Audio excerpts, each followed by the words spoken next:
5वां अध्याय श्लोक 11 से 20 तक। 23वां दिन है।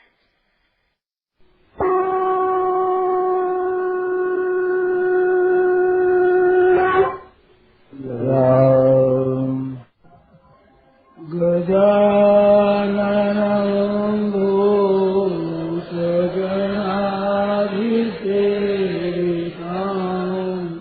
पतेच्छजम्बो भयचारुभस्मं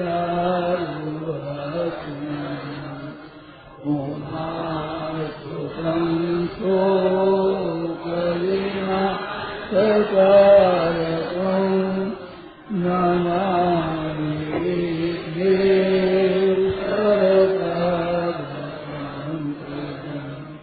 पार्वण्यरोगो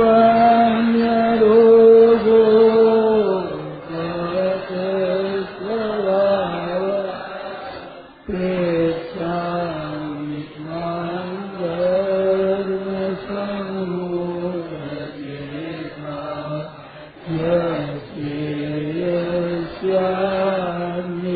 यस्यान्निश्चितं लोहितं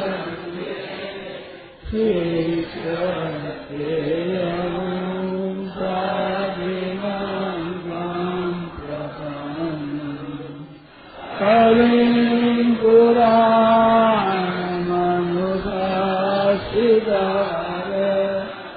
मनोमणीयां समनुस्मरेत्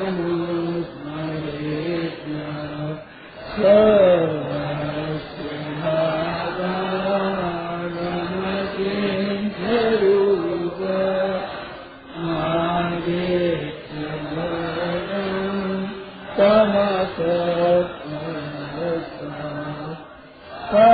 पश्यामि देवास्परदेवरे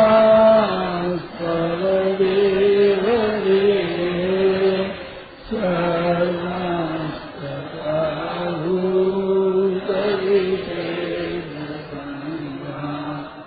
ब्रह्माणीशं कमलासनस्थ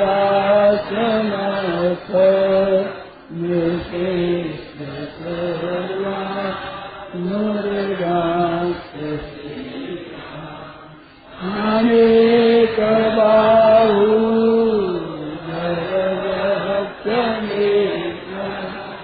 पश्यामि त्वां सर्वतोमुखं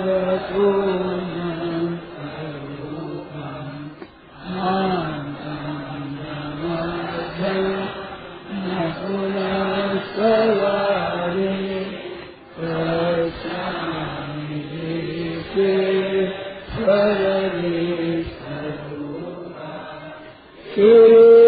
कृष्णं वरिणं सच्चिदानन्द तेजोराशिं सर्वतो दीप्तिमन्तं पश्यामि त्वां निरीक्षं समन्तात् द्युतिमप्रमेयम् त्वमक्षरं वेदितव्यं त्वमस्य विश्वस्य परं निधानम्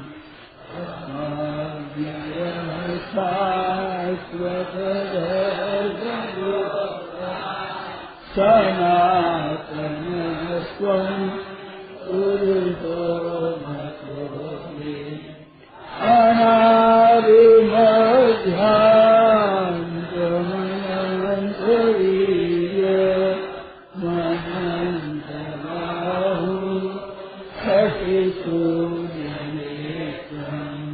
हर्षामि त्वां दीप्तहुत सर्वत्रं स्वदेशविदं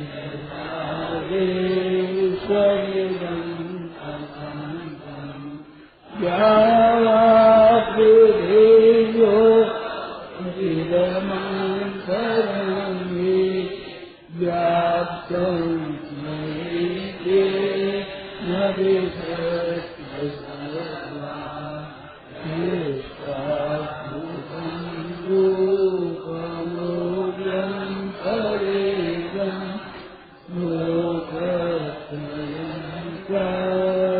Hare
गीता साधक संजीवनी 5वां अध्याय श्लोक 11 से 20 तक।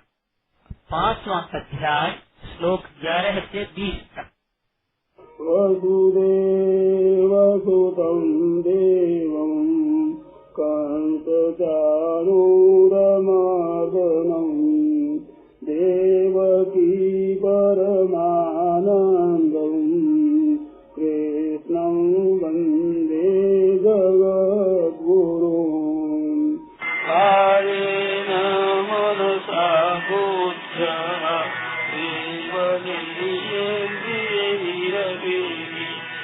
योगिना कर्म कुर्वन्ति सङ्गं त्यक्त्वात्मशुद्धये युक्तः कर्मफलं त्यक्त्वा शान्तिमाप्नोति नैष्ठिकीम्। अयुक्तः कामकारेण फले सक्तो निबध्यते। सर्वकर्माणि मनसा संन्यस्यास्ते सुखं वशी। नवद्वारे पुरे देहि नैव कुर्वन्न कारयन्। न कर्ते त्वं न कर्माणि लोकस्य सृजति प्रभु। न कर्मफलसंयोगं स्वभावतो प्रवर्तते। नागच्छे कस्यचित् पापं न चैव सुखितं विभो। अज्ञानेनावृतं ज्ञानं तेन मोह्यन्ति जन्तवः। ज्ञानेन तु तदज्ञानं येषां नाशितमात्मनः। तेषामादित्यवज्ञानं प्रकाशयति तत्परम्। तद्बुद्धयस्तदात्मानः सर्वेष्ठास्तरायणाः गच्छन्त्य पुनरावेत्ते ज्ञाननिर्धूतकर्मताः। विद्या विनयसम्पन्ने ब्रह्मणे गविहस्तिनि। गुणितैव स्वभागेश वान्विता समदर्शिनः। इहैव तैर्जितः सर्गो ईशं साम्ये स्थितं मनः। मृदोषं समं ब्रह्म तस्मात् ब्रह्मणि ते स्थिता। न प्रदिश्येत् प्रियं प्राप्य नोद्विजे प्राप्य च प्रियम्। स्थिरबुद्धिरसम्मोहो ब्रह्मविद्ब्रह्मनिष्ठितः न प्रदिश्येत् प्रियं प्राप्य बुद्धिरेप्राप्य च प्रियम् स्थिरबुद्धिरसम्मोहो ब्रह्मविद्ब्रह्मनिष्ठितः वसुदेवसुतं देवं कंसचाणूरमर्दनं देवकी परमानन्दं कृष्णं वन्दे जगद्गुरुं कृष्णं वन्दे जगद्गुरुं हरे शरणं हरे शरणं हरे शरणं हरे शरणं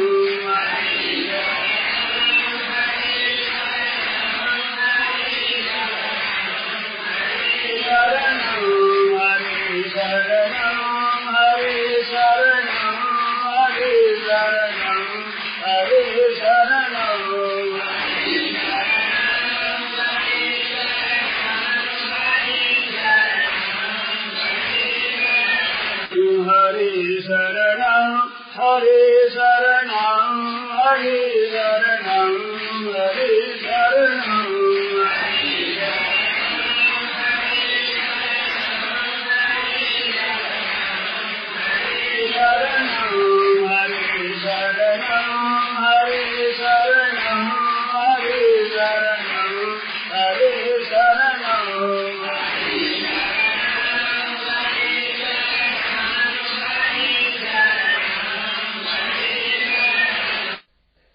राम। यह प्रवचन परम श्रद्धेय स्वामी जी श्री राम सुखदास जी महाराज द्वारा 13 अक्टूबर 1993 को प्रातः लगभग 5 बजे वृंदावन में हुआ। राम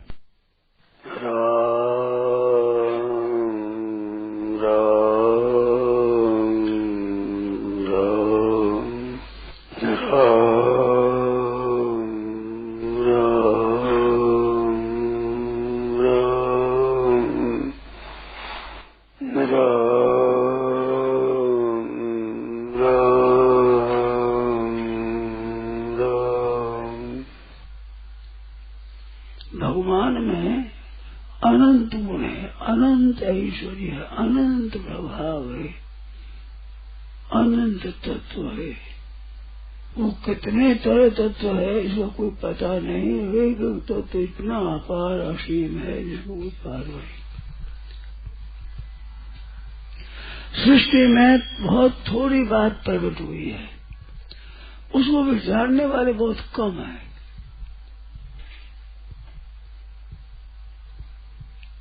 अपार अनंत असीम शक्ति है। मनुष्य तो 1 रुपये में ही फंस गया, जिससे कई चीजें खरीदी जा सकती है, ऐसे रुपयों का महत्व देता है। रुपयों से खरीदी जाती है चीज, वो कम कीमती होती है। दुकानदार से एक घड़ी खरीदी जाए और 100 रुपया में मिले तो दुकानदार के 100 रुपये नहीं लगे हैं। मानो 100 रुपयों से कम कीमती चीज 100 रुपये में मिलेगी। कोई चीज हम लेंगे तो रुपयों से कम कीमती होगी, तभी रुपयों का उस पर प्रभाव पड़ेगा, असर पड़ेगा, तो वो चीज देगा। और चीज से कम कीमती रुपये होगा तो वो चीज देगा नहीं, क्यों देगा? तो चीज मिलने वाली कमजोर होती है। परंतु दोनों का विचार किया जाए तो चीज कीमती अधिक है, रुपया इतना कीमती नहीं है। क्योंकि रुपया खुद काम नहीं आता, चीज खुद काम आती। जरा अन्न है, जल है, वस्त्र है, मकान है, औषध है, ये चीज खुद काम में आती है शरीर के। रुपया खुद काम नहीं आता, चीज के द्वारा काम आता है। तो रुपया साधारण इनसे वस्तु है, चीज है, वो कीमती है। वस्तुओं से कीमती है जीव जंतु, वृक्ष, और वृक्षों से गाय भैंस भेड़ बकरी ऊंट घोड़ा गधा, ये वृक्षों से कीमती है। आज तो ये हो गया कि रुपया कीमती, रुपये से सब खरीद लेंगे। तो सिक्के के प्रधान होने से बुद्धि बहुत भ्रष्ट हो गई। ये जो चीजों वस्तुएं उनसे ये प्राणी स्थावर जंगम, ये श्रेष्ठ जंगम, स्थावर से जंगम श्रेष्ठ है। जंगमा में भी देखा जाए तो गाय बहुत श्रेष्ठ है, परंतु आज गाय के मारने से रुपये ज्यादा मिलते हैं, इस वास्ते गो हत्या हो रही है। रुपयों को कीमत ज्यादा दे रहे हैं।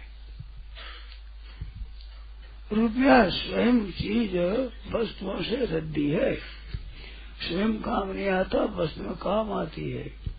और गाय से तो गोबर और गोमूत्र होता है। हमने गांधी जी संपादक थे नवजीवन, एक अखबार निकलता था, उसमें मैंने पढ़ा था एक बूढ़ा बैल है, वो गोबर और गोमूत्र करता है, वो चारा खाता है, उनसे ज्यादा कीमती उन्हें देता है। तो जीता हुआ बैल बूढ़ा भी देता है, तो गाय तो बछड़ा भी देती है, दूध देती है, दूध है, दही है, घी है, मक्खन है, छाछ है, कितनी कीमती चीजें पैदा होती है। बछड़े बछड़ी पैदा होते हैं, जिससे और अधिक अधिक उत्पादन चीजें उत्पन्न होने वाली पैदा होती है। उनसे अधिक है मनुष्य। आज मनुष्य का तिरस्कार कर देते हैं रुपयों के लिए। छोरी ब्याही गई, दहेज कम दिया, उस छोरी का तिरस्कार करते हैं, अपमान करते हैं।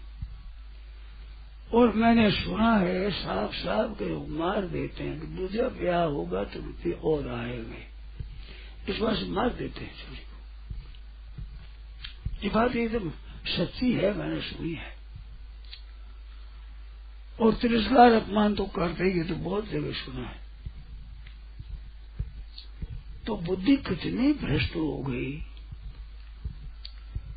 सिक्का और सिक्के की भी संख्या पर चले गए। सिक्का खुद तो काम आवे, संख्या क्या काम है। संख्या अधिक बढ़ने से चोर है, डाकू है, राज है, ये सब गिर दृष्टि से देख रहे हैं।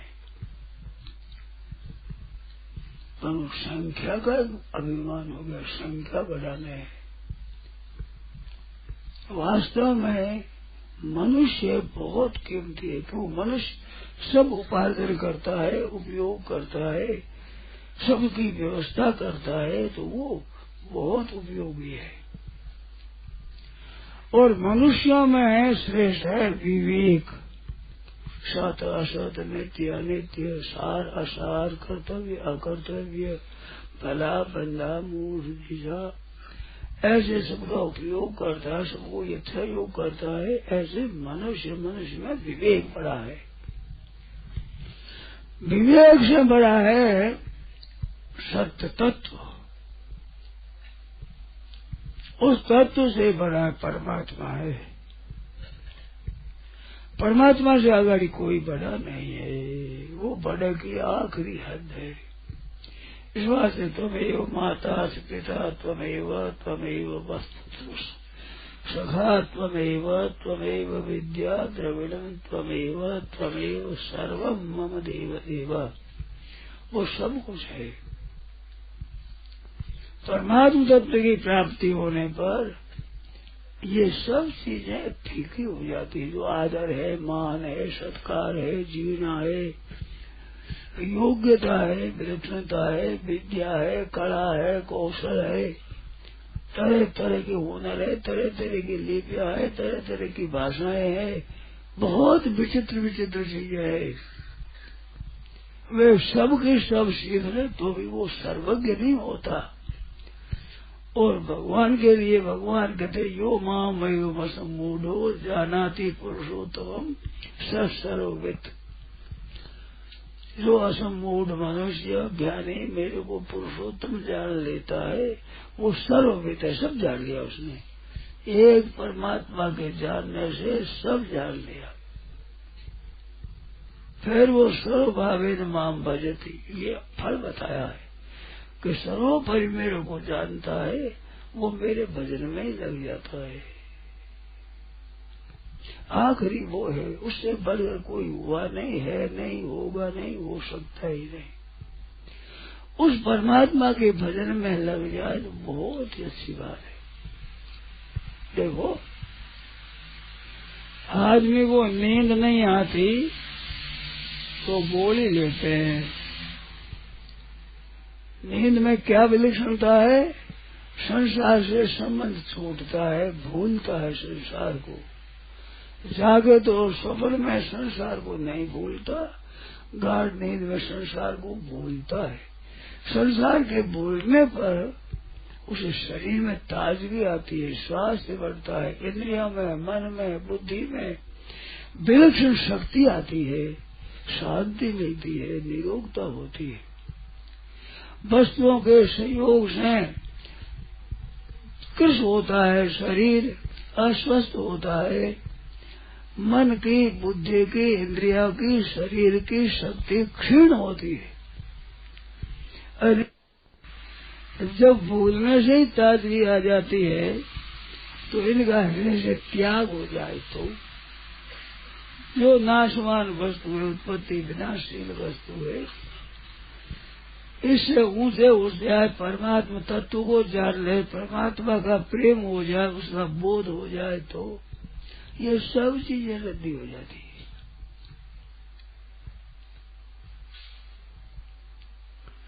धन दरिया व्यापे नहीं, नींद भूख और प्यास। उस परमात्मा के भजन में तल्लीन हो गए हैं। उन लोगों ने कहता है भूख प्यास और नींद नहीं आती, न भूख लगती न प्यास लगती, शरीर में ऐसी विलक्षणता हो जाती है। कितनी विचित्र बात है। लोग जिस नींद के लिए तैयारी करते हैं, बिछौना बचाते हैं, बहुत नरम नरम तकिया लगाते हैं, गाल मसूरिया में लगाते हैं, गोड़ों के नीचे तकिया देते हैं, मछली देते हैं, सुगंधी करते हैं, उसमें सुंदर हवा पे लग जाए, कझाड़ा हो तो बढ़िया नरम नरम हल्की हल्की रजाई ओढ़ लेते हैं, नींद आती है। अच्छी तरह से नींद के लिए सामग्री करते हैं और सच्चे हृदय से भगवान नाम जपने वाले बैरण हो रही नींदरिया। जो नींद दुनिया को शांति देती है वो नींद तो बैरण हो गई।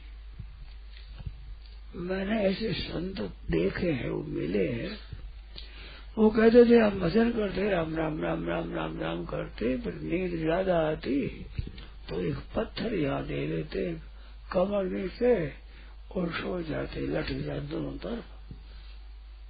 वह मतलब है कि ज्यादा नींद न आ जाए, ज्यादा बेगाव जब नींद आ जाती है फिर पत्थर कमर में दिया हुआ है तो वो शांति फिर उठकर राम नाम भजन करने लग जाती। तो नींद को लोग चाहते हैं, वो नींद वहाँ विघ्न होता है भजन में। तो कितनी विलक्षणता है भजन में, इस भगवान के याद करने में, परंतु उनको जाने भी ही जाने। सोना चांदी ये बढ़िया चीज है, मोरों की थैली रख दो, कुत्ता पेशाब करके चला जाएगा। तो अर्थ क्या हुआ कि कुत्ता जानता नहीं है मोहरों में कितनी चीज भरी है, रोटी खा लेगा तो रोटी कितनी भरी है मोहरों में, पर तो वो जानता नहीं। इस तरह से लोगों को इस बात का पता नहीं है कि भगवान क्या चीज है।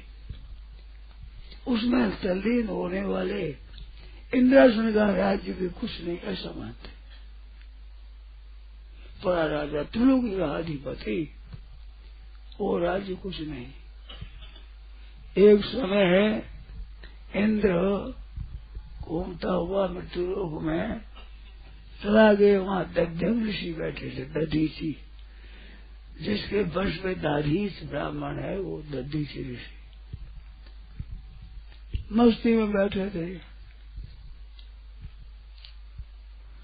तो इंद्र ने पूछा कि महाराज आपके पास कुछ नहीं, जंगल में बैठे अकेले और इतने खुश और प्रसन्न है आप, हमारे पास त्रिलोक का राज्य, वो भी मेरे को इतनी प्रसन्नता नहीं देता, आप इतने प्रसन्न किस पर हो रहे? तो भाई वो परमात्मा तत्व है,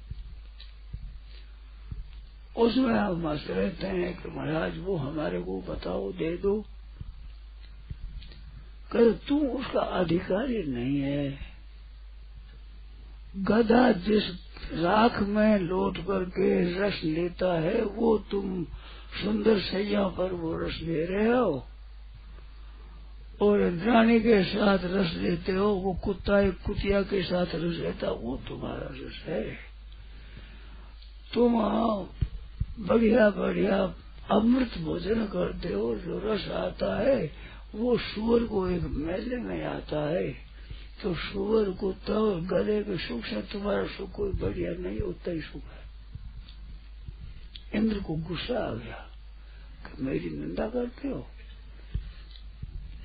तुम जो ब्रह्म विद्या की महिमा करते हो, मैं पात्र नहीं हूँ, मेरे से बड़े त्रिलोकी में कौन है जो ब्रह्म विद्या का पात्र हो, और किसी को ब्रह्म विद्या दी तो मैं तुम्हारा सिर काट लूंगा। तो बहुत ठीक। उससे पहले अश्विनी कुमार आए थे, उन्होंने कहा कुमार हम ब्रह्म विद्या चाहते हैं, तो कहा तुम जाओ तपस्या करो और ब्रह्मचर्य का पालन करो। तपस्या में गए, ब्रह्मचर्य का पालन किया, फिर आए तो कहा अभी कमी है, फिर जाओ, फिर जाएंगे। 3 बार ऐसे भेजे, 100 वर्ष कितना याद नहीं है, तब वर्ष तक करी तपस्या, फिर आए तब कहा कि अब हमारो पात्र ब्रह्म विद्या दो। कि बात एक बड़ी मुश्किल हो गई। क्या? इंद्र ने कह दिया किसी को भी ब्रह्म विद्या दोगे, मेरे समान भी कोई अधिकारी नहीं है त्रिलोकी में, तो मेरे से बढ़कर कौन होगा, इस वास्ते किसी को ब्रह्म विद्या दी तो मैं सिर काट लूंगा। तो असल में कहा महाराज कोई बात नहीं है, हमारे को आज्ञा हो जाए तो आपका सिर हम काट लें। क्यों सिर काट दो, कहाँ फेंक देगा पता नहीं, हमें देवताओं को भेज दिए जो आपका सिर पीछे लगा देंगे।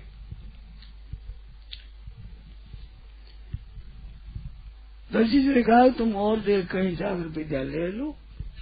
कहते हमारी आप में श्रद्धा है, ऐसा ब्रह्म ज्ञानी दिखता नहीं कोई, तो सिर काट ले, काट लो। सिर काट कर रख दिया, एक घोड़े का सिर रख दिया ऊपर, उसने वो ब्रह्म विद्या दी। ब्रह्म विद्या देने लगे, इंद्र को पता लगा, वो काट कर फेंक दिया, कुछ मिला नहीं, कहीं गया। तो अश्विनी कुमार ने दधीची का खास सिर ऊपर रख दिया और बजाने लगे। तब इंद्र आया कि तुम्हारा सिर काट देंगे। भाई फांसी एक बार ही होती है, 2 बार नहीं होती, तुमने सिर काट लिया, अब विद्या दे। तो फिर इंद्र चुप हो गया। तो ब्रह्म विद्या ऐसी विलक्षण है कि जो इंद्र को भी कुपात्र बना दे, तो पात्र नहीं हो इसलिए। ऐसी ब्रह्म विद्या मनुष्य मात्र को मिल सकती है, इंद्र को भी दुर्लभ है। ऐसी ब्रह्म विद्या आपको हमारे को सबको मिल सकती है। ये भगवान ने कृपा की, इस वास्ते मनुष्य जन्म की बहुत महिमा है। मनुष्य शरीर मिल गया तो इससे बढ़कर और क्या होगा। ऐसा बढ़िया मानव शरीर मिला है, अरबों ताश पर खेल तमाशा हंसी दिल लगी, वीडियो थिएटर देखने में कमा देते हैं। चिलम तम्बाकू भांग सरस बीड़ी सिगरेट पीने खत्म कर देते हैं। जिस समय से कीमती परमात्मा तत्व से बढ़कर कोई नहीं, वो परमात्मा मिल सकते हैं, नहीं दास हो सकते हैं। छसिया बरसात में नाश न चाहत, ऐसा भगवान का प्रेम है जो भगवान को परवश कर दे। उस प्रेम की प्राप्ति इस शरीर से हो सकती है। इतना बड़ा भारी लाभ हम ले सकते हैं, वो मौका हमारे को मिला है और वो जा रहा है, प्रत्येक क्षण खत्म हो रहा है और समाप्त होने पर फिर जी नहीं सकेंगे। जितना जीने का समय है उतना ही जी सकते हैं, वो समाप्त होने पर फिर जी नहीं सकते। जैसे चाबी भरा हुई घड़ी, वो चाबी है जितने चलती है, चाबी खत्म होने पर बंद हो जाती है। ऐसे चाबी भरी हुई जितने श्वास चलते हैं, ये चाबी खत्म होने पर मर जाएंगे। घड़ी की तो चाबी भरनी आती, दूसरी भर देंगे, पर ये भरना आता नहीं है। ये श्वास खत्म होने पर तो मरना ही पड़ेगा। इतनी कीमती चीज हमारी मुफ्त में जा रही है। इस वास्ते हरेक भाई को चेत करना चाहिए कि वे ऐसा मनुष्य दुर्लभ है। दुर्लभ मानुषो देहो देहि नाम क्षणभंगुरा। भागवत में आता है दुर्लभो मानुषो देहा, मनुष्य शरीर बड़ा दुर्लभ है। दुर्लभ साध सुलभ करी पावा। रामायण में ये कहते दुर्लभ साध। भागवत में लब्ध्वा सुदुर्लभ मेरम बहु संभवान्ते, बहुत से जन्मों के बाद अत्यंत दुर्लभ शरीर ये मिला है। तो इस शरीर से लाभ लेना चाहिए, सदा के लिए मुक्ति हो जाए। भगवान भी कहते हैं, भगत मेरे मुकुटमणि, मैं हूँ संतन को दास। भगत मेरे मुकुटमणि, भगवान का मुकुटमणि बन जाए। सबसे बड़े भगवान से बड़ा कोई नहीं। वो जिसको मुकुटमणि बनावे, वो पदवी मनुष्य को मिल सकती है। ऐसा बड़ा सुंदर अवसर है। केवल लालसा, उसके लिए लालसा केवल उत्कट अभिलाषा, इच्छा मात्र से परमात्मा मिलते हैं, संसार की वस्तु नहीं मिलते। रुपये पैसे कुटुंब धन जमीन जायदाद ये चाहने मात्र से नहीं मिलती। चाहना हो और फिर उद्योग करे और प्राप्त अनुकूल हो तो मिलता है। तीनों के मेरा प्राप्त करना अनुकूल नहीं है। चाहना भी बहुत है, चेष्टा भी बहुत है, पर घाटा लग जाता है, लेने के देने पड़ जाते हैं। प्राप्त साथ देता है जो कि परम से हम क्या करें, प्राप्त तो है जैसा हम क्या करें। उसमें भी रुपयों के लिए चेष्टा करते हैं और वो चेष्टा प्राप्त के अनुसार से बिना चेष्टा भी रुपये आ जाते, रुपये आ जाते हैं। परमात्मा नहीं आते। परमात्मा तो प्रेम से प्रकट होते हैं और ये प्राप्त से आ जाते हैं। त्याग करने वालों की बातें मैंने सुनी है। रुपया शाम रह गए, महाराज जी रुपया ले लो, करो काम करो ना भाई। एक बाबा थे, हांडी वाले बाबा, हांडी पास में। तो पीना समय झाड़ी है, बोरिया है ना, बोरिया बेग है, उनमें बैठे बैठे थे। भिक्षा लाग तो गाँव में जाते, पा लेते, वहां पर भजन करते रहे।